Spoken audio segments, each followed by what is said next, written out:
Hello दोस्तों, आप सभी का फिर से स्वागत है एचआर फार्मा में। मेरा नाम शाहिद हुसैन। मैं आपको ऑर्गेनिक का जो थर्ड सेमेस्टर का जो भी इम्पोर्टेंट क्वेश्चन है उसको हम यहाँ पे सॉल्व कराने वाले हैं। तो याद रखिएगा, क्योंकि अब टाइम बहुत ही कम बचा है, तो यहाँ पे जो भी इम्पोर्टेंट क्वेश्चन है उसको हम सॉल्व करा रहे हैं, ठीक है। अगर आपको इसके डीपली देखना है, यानी कि अगर सिलेबस कंप्लीट करना है, तो आप जाके शाहिद फार्मेसी वाले पे कंप्लीट कर सकते हैं, ठीक है। लेकिन इस चैनल पे हम क्या कर रहे हैं, सिर्फ इम्पोर्टेंट जितने भी, चाहे वो फर्स्ट सेमेस्टर के हो गए या फिर सेकेंड सेमेस्टर के या थर्ड सेमेस्टर के, ठीक है, या फिर फोर्थ सेमेस्टर, यानी कि चारों सेमेस्टर का, यानी फर्स्ट ईयर और सेकेंड ईयर का जो भी इंपॉर्टेंट क्वेश्चन है उसको हम यहाँ पे क्या करेंगे, अपलोड करेंगे।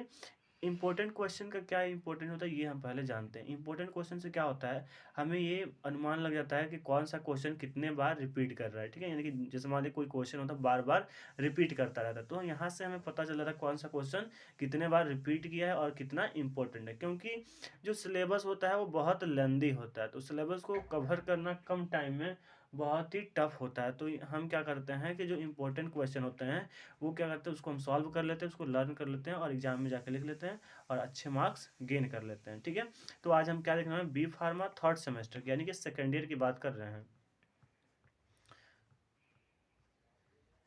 ठीक है। सेकेंड ईयर की पहला जो सेमेस्टर होता है यानी थर्ड सेमेस्टर होता है उसकी हम बात करें, तो यहाँ पे हम 2 मार्क्स वाला इंपॉर्टेंट क्वेश्चन क्या कर रहे हैं, ठीक है। तो हम क्या पढ़ने वाले हैं, ऑर्गेनिक केमिस्ट्री सेकंड, यानी कि आपको जो सेकंड सेमेस्टर में आएंगे, यानी फर्स्ट ईयर के जो सेकंड सेमेस्टर में, उसमें आप क्या पढ़ेंगे, ऑर्गेनिक केमिस्ट्री फर्स्ट पढ़ेंगे। इस समय अगर आप फर्स्ट ईयर में होंगे तो इनऑर्गेनिक केमिस्ट्री पढ़ रहे होंगे, ठीक है। तो हम क्या पढ़ रहे हैं, organic chemistry second, B pharma third semester का, ठीक है।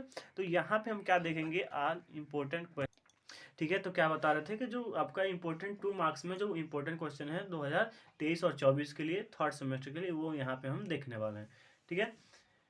तो देखिए जो पहला क्वेश्चन है, व्हाट इज हकल रूल। जो हकल रूल है वो 22 और 23 में भी पूछा गया है और इस बार भी आने का चांसेस 100% है। तो हकल रूल जो होता है वो कभी कभी 2 मार्क्स में पूछता है, कभी 7 नंबर में पूछता है, ठीक है।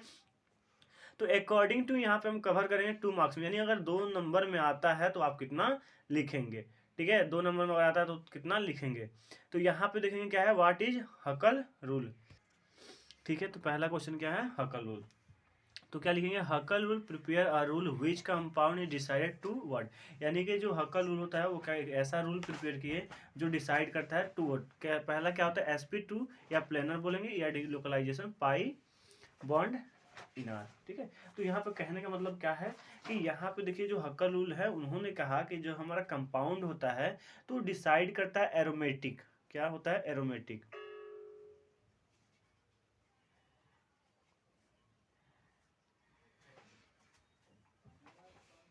यानी कि जो हमारा कंपाउंड है वो एरोमेटिक है या नहीं है। तो कैसे पता करेंगे कि हमारा कंपाउंड एरोमेटिक है या नहीं है, तो हक्कल रूल ने ये बताया कि हमारा पहला क्या होगा, पहला होगा sp2 हाइब्रिडाइजेशन होना चाहिए या प्लेनर होना चाहिए, या फिर उसमें क्या होगा, डीलोकलाइजेशन पायर, यानी कि इन दोनों में से कोई एक होना चाहिए, ठीक है, इन दोनों में से कोई एक होना चाहिए। तो यहाँ पे एग्जाम्पल जैसे हमारे पे यहाँ बेंजीन हो गया, ठीक है। तो बेंजीन में देखेंगे तो यहाँ पे अगर पाई बॉन्ड देखें तो फार्मूला हक्कल रूल का क्या होता है, ठीक है। क्या होता है हक्कल का फॉर्मूला, यहाँ पे देखें क्या होता है, 4n+2 पाई, यानी कि 4n+2 is equal to pi.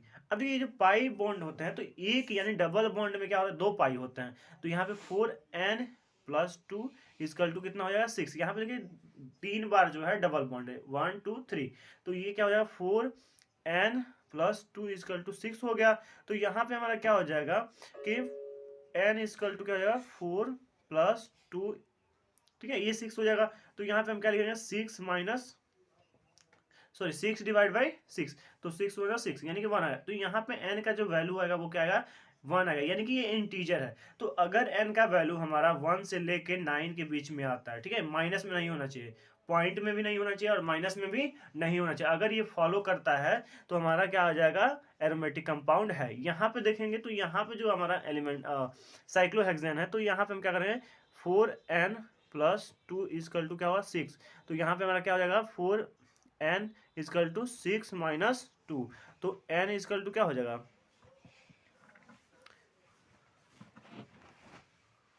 n is equal to क्या हो जाएगा, 4/4, यानी 4 से 4 कैंसिल, 1 हो जाएगा। तो ये भी क्या है, 1 आ रहा है, तो इसका मतलब हेक्सेन, ये थोड़ा यहाँ पे देखिए मिस्टेक हो गया, यहाँ पे क्या होगा, 4n हो जाएगा और 6 माइनस 2 हो जाएगा, तो यहाँ पे क्या हो जाएगा 4 हो जाएगा। ठीक है, तो यहाँ पे हमारा क्या हो जाएगा 4। ठीक, तो यहाँ पे हमारा क्या होगा 4n, sorry n is equal to क्या होगा 4/4, तो यहाँ पे भी क्या होगा 1 आएगा।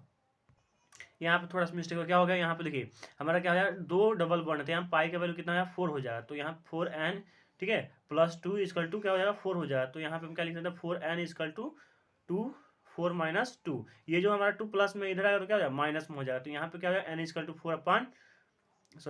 क्या हो जाएगा 4 हो जाएगा 2/4, तो हमारा क्या हो जाएगा ये फ्रैक्शन में आ जाएगा, क्या आ जाएगा फ्रैक्शन में आ जाएगा, तो ये हमारा क्या है एरोमेटिक कंपाउंड नहीं है। तो हकल रूल बताते हैं कि जो कंपाउंड हकल रूल को फॉलो करता है वो क्या होता है एरोमेटिक कंपाउंड होता है, नहीं फॉलो करता है तो एरोमेटिक कंपाउंड नहीं होता है। ठीक है, तो यहाँ देखिए the compound which follow the Huckel rule these known as aromatic compound, यानी कि ऐसा कंपाउंड जो हकल को फॉलो करता है उसको हम क्या बोलते हैं एरोमेटिक कंपाउंड बोलते हैं। ठीक है, एग्जाम्पल क्या होगा बेंजीन और एंथ्रासीन, बेंजीन और एंथ्रासीन।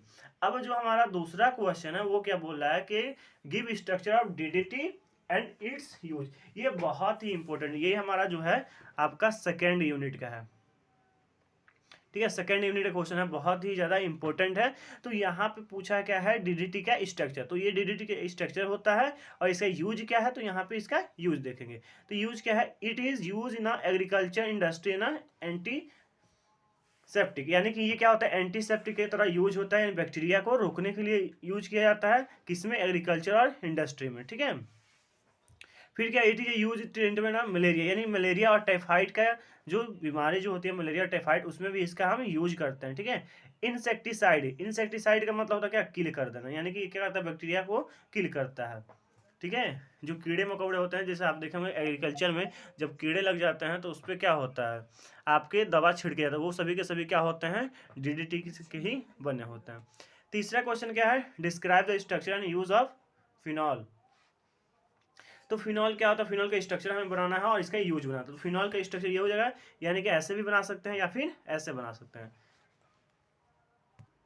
ठीक है, तो बेंजीन के फिनॉल क्या होता है, फिनॉल जो है ऑर्गेनिक कंपाउंड है और इसका केमिकल फार्मूला क्या होता है C6H5OH। ठीक है, ये क्या होता है इसका स्ट्रक्चर होता है, इसका यूज क्या होता है it is use as a antiseptic, ये भी क्या होता है एंटीसेप्टिक में यूज करते हैं। एंटीसेप्टिक क्या होता है बैक्टीरिया ग्रोथ नहीं होने देता, यानी कि ऐसा दवा जैसे कहीं पे मान लीजिए यहाँ पे कट गया तो यहाँ पे हम क्या करते हैं यूज करते हैं जो मेडिसिन उसी को बोलते हैं एंटीसेप्टिक। ठीक है, it is use as a disinfectant, यानी कि इन्फेक्शन को रोकने के लिए भी हम क्या करते हैं इसको यूज करते हैं, क्लीन करने के लिए भी इसको यूज करते हैं। इसका पीडीएफ जो है आपको वीडियो के डिस्क्रिप्शन बॉक्स में मिल जाएगा, तो वहां से आप देख सकते हैं, यहाँ पे सिर्फ समझ लीजिए एक बार।